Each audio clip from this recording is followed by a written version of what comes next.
বাংলাদেশের রাষ্ট্রপতি মোহাম্মদ শাহাবুদ্দিন চিকিৎসার জন্য লন্ডনে যাওয়ার পর কি শেখ হাসিনার সাথে তার যোগাযোগ হয়েছিল?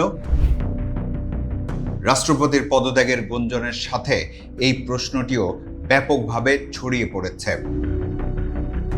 আসলে 2023 সালের ফেব্রুয়ারিতে মোহাম্মদ শাহাবুদ্দিনের বাংলাদেশের রাষ্ট্রপতি হওয়াটাই ছিল সবচেয়ে বড় চমক। এরপর এই চমকের ঝলকানি আর শেষ হয়নি। নিয়মিত বিরতিতেই তিনি খবরের প্রসঙ্গ হয়ে উঠেছেন।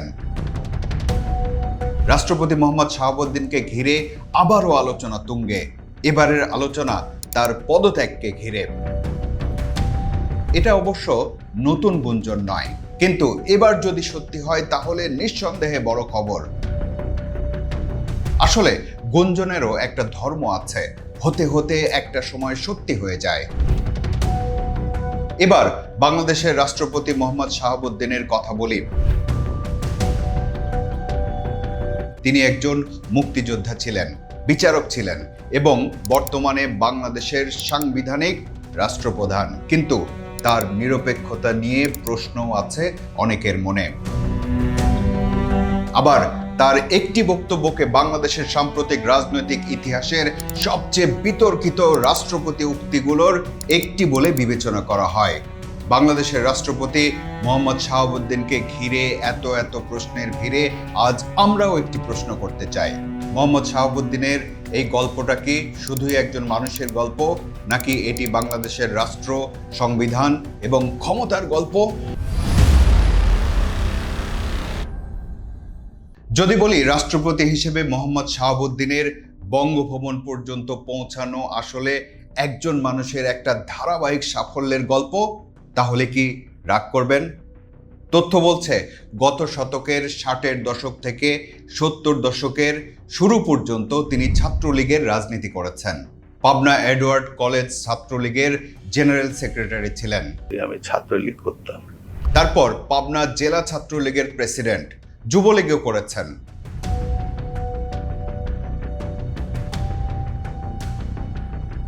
রাষ্ট্রপতি মোহাম্মদ শাহাবুদ্দিন একজন মুক্তিযোদ্ধা ছিলেন, এ কথা তো আগেই বলেছি।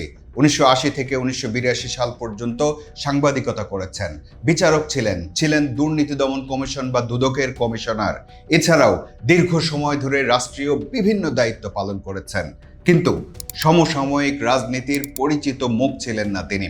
তাই 2023 সালে আওয়ামী লীগের মনোনয়নে প্রায় প্রতিদ্বন্দ্বিতাহীনভাবে যখন তিনি বাংলাদেশের 22তম রাষ্ট্রপতি নির্বাচিত হন, তখন খোদ আওয়ামী লীগ নেতাকর্মীর কাছেই এটা ছিল চমকের বিষয়। আর সাধারণ মানুষ তো রাষ্ট্রপতি হওয়ার পর তাকে চিনতে শুরু করে। প্রশ্ন উঠেছিল কার ক্ষমতার জোরে এত দূর গেলেন তিনি। কিন্তু ক্ষমতার শীর্ষ পর্যায়ের আশীর্বাদ থাকায় প্রশ্নগুলো প্রায়ই হাওয়ায় মিলিয়ে গেছে। যদিও 2023 সালের এপ্রিলে প্রেসিডেন্ট হওয়ার প্রেক্ষাপট তুলে ধরতে গিয়ে মোহাম্মদ শাহাবুদ্দিন তৎকালীন প্রধানমন্ত্রী শেখ হাসিনা তাকে চরণ ধুলি না দেওয়ার ঘটনা তুলে ধরেন। তা আমি দেখতাম যে ওনার চরণের ধুলো আমি পাই না। আমার মিশ্র প্রতিক্রিয়া হচ্ছিল যে উনি কেন আমার সালাম নেন না। আওয়ামী লীগ সরকারের সময় বিভিন্ন রাষ্ট্রীয় দায়িত্ব পালনকালে বিএনপির বিরুদ্ধে নানা কথা বলারও অভিযোগ আছে প্রেসিডেন্ট মোহাম্মদ শাহাবুদ্দিনের বিরুদ্ধে। তবে রাষ্ট্রপতি হবার পর তার সামনে আর কোনো চ্যালেঞ্জ ছিল না।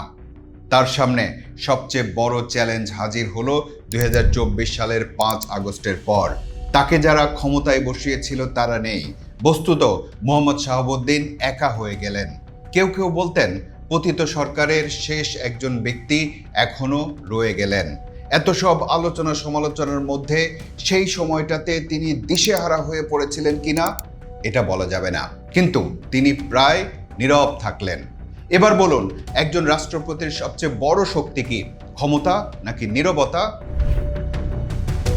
সেই সময়ে চারিদিকে এত হইচইয়ের মধ্যে আর কতই বা নীরব থাকবেন তিনি? মুখ খুললেন এবং এক সাক্ষাৎকারে বললেন, আমি শুনেছি শেখ হাসিনা পদত্যাগ করেছেন, কিন্তু তার পদত্যাগের কোনো দালিলিক প্রমাণ আমার কাছে নেই। অনেক চেষ্টা করেও পাইনি, হয়তো তিনি সময় পাননি।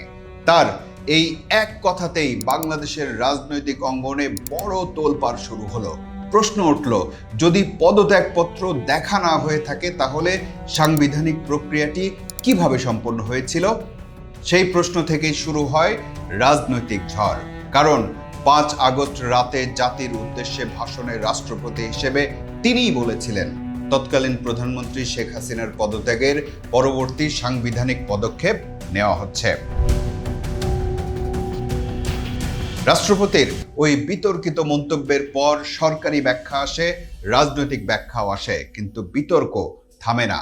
বরং সেই মুহূর্ত থেকেই মোহাম্মদ শাহাবুদ্দিন আর শুধু একজন রাষ্ট্রপতি থাকলেন না, তিনি হয়ে উঠলেন বাংলাদেশের রাজনৈতিক বিতর্কের অন্যতম কেন্দ্রীয় চরিত্র। বিভিন্ন রাজনৈতিক দল তার পদত্যাগের দাবিতে জোরালো আন্দোলন শুরু করে। সাংবিধানিক জটিলতার আশঙ্কায় যদিও শেষ পর্যন্ত তাকে পদত্যাগ করতে হয়নি, কিন্তু বাংলাদেশের রাজনীতির এক অস্বস্তিকর চরিত্র হয়ে উঠলেন রাষ্ট্রপতি মোহাম্মদ শাহাবুদ্দিন।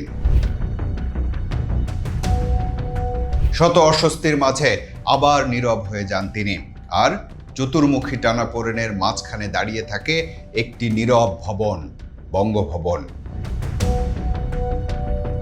এখানে একটি গুরুত্বপূর্ণ প্রশ্ন আছে। প্রশ্নটি হলো, এই বিতর্ক কি আসলে একজন মানুষকে নিয়ে, নাকি এটি এমন একটি রাষ্ট্রকে নিয়ে যে রাষ্ট্র 5 আগস্টের পর নিজেই একটি সাংবিধানিক ও রাজনৈতিক রূপান্তরের ভেতর দিয়ে যাচ্ছিল? হয়তো এ কারণেই মোহাম্মদ শাহাবুদ্দিনকে ঘিরে বিতর্ক কখনো শুধু তার ব্যক্তিগত বক্তব্যে সীমাবদ্ধ থাকেনি, হয়ে উঠেছে রাজনৈতিক থেকে শুরু করে সাংবিধানিক ইস্যু পর্যন্ত। রাষ্ট্রপতিকে নিয়ে এমন অস্বস্তি আর টানাপোড়েনের মধ্যেই অন্তর্বর্তী সরকারের মেয়াদ শেষ হলো। ওই সময় সম্পর্কে এক সাক্ষাৎকারে রাষ্ট্রপতি মোহাম্মদ শাহাবুদ্দিন বলেন, অন্তর্বর্তী সরকার তাকে কোনো প্রোটোকল বা সহায়তা না দেওয়ায় তিনি অপমান বোধ করেছেন এবং নির্বাচনের পর তার পদত্যাগের ইচ্ছে রয়েছে। নীরব গণভবন আবারও উঠে এলো আলোচনার তুঙ্গে। এবার তিনি নিজেই পদত্যাগ নিয়ে মুখ খুললেন, বললেন নির্বাচিত সরকার চাইলে তিনি দায়িত্ব ছাড়তে প্রস্তুত। অর্থাৎ পদত্যাগের ইস্যুটা তিনি নিজের ইচ্ছে বা অভিপ্রায়ের উপর নয়, ছেড়ে দিলেন নির্বাচিত সরকারের উপর। তারপর ফেব্রুয়ারিতে গণমাধ্যমের সাথে আরেক সাক্ষাৎকারে তিনি প্রধানমন্ত্রী তারেক রহমান ও জিয়া পরিবারের ভূয়সী প্রশংসা করেন। প্রধানমন্ত্রী তারেক রহমান সম্পর্কে বলেন, আমার তো খুব অল্প সময় তাকে দেখা, টুকটাক কিছু কথা হয়েছে, দেখলাম যে রাষ্ট্রনায়কোচিত গুণাবলী উনার মধ্যে আছে, এটা নির্দ্বিধায় বলা যায়। বিশেষ করে উনার শরীরে মুক্তিযোদ্ধার রক্ত বইছে, তাই দেশের ভালো করবেন তিনি, এই বিশ্বাস রাখি। তার বাবা ছিলেন রাষ্ট্রপতি, মা ছিলেন 3 বারের প্রধানমন্ত্রী। আমি বিশ্বাস করি না যে আমরা কোনো নতুন দুর্যোগে পড়ব। তিনি যেন আলোকবর্তিকা হাতে নিয়ে সামনে এগিয়ে যান, এটাই আমার কামনা। বিভিন্ন সময়ে তার এসব বক্তব্যের সামঞ্জস্য নিয়েও অনেক কথা হয়েছে। আগে বিএনপির সমালোচনা করেছেন, বিদ্যুতের নামে খাম্বা হলো, এগুলো আপনারা দেখবেন, বিচার করবেন। পরিবর্তিত প্রেক্ষাপটে প্রশংসা করেছেন। শেখ হাসিনার পদত্যাগ নিয়ে একবার বলেছেন সবকিছু সাংবিধানিক উপায়ে হয়েছে, আবার বলেছেন পদত্যাগপত্র তিনি পাননি। আগে আওয়ামী লীগের প্রশংসা করেছেন, তো 5 আগস্টের পর বলেছেন জুলাই অভ্যুত্থান ছিল গুম, খুন ও ফ্যাসিবাদী দুঃশাসনের বিরুদ্ধে ক্ষোভের বিস্ফোরণ। এখানেই একটা বড় প্রশ্ন এসে যায়, এত সব কি তিনি শুধু টিকে থাকার জন্য করেছেন? যদি টিকে থাকার জন্য করে থাকেন, তাহলে আরেকটি প্রশ্ন হলো, টিকে থাকাটাই কি বড় কথা? চলমান গুঞ্জনে বলা হচ্ছে শারীরিক অসুস্থতার জন্য পদত্যাগ করবেন তিনি।